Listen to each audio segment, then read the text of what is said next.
Buonasera e ben ritrovati con l'informazione flash di New Sicilia e i principali titoli del pomeriggio. È stata aperta al Palo Reto di Palermo la camera ardente di Paolo Taormina, il giovane ucciso davanti al locale di famiglia domenica scorsa.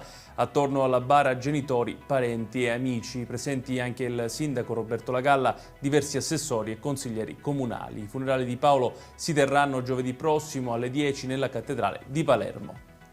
E Giuseppe Taormina, padre della vittima, fuori dal policlinico dove è stata eseguita l'autopsia sul corpo del figlio, ha detto di voler incontrare l'assassino di Paolo, Gaetano Maranzano. Vorrei chiedergli perché ha sparato e ucciso mio figlio, le parole di Taormina. Sono stazionarie le condizioni della donna di 33 anni accoltellata ieri pomeriggio dal suo ex compagno appena uscita dal lavoro a Canicattini Bagni nel siracusano. La donna si trova ricoverata in prognosi riservata all'ospedale Umberto I di Siracusa, dove è stata sottoposta ad un intervento chirurgico.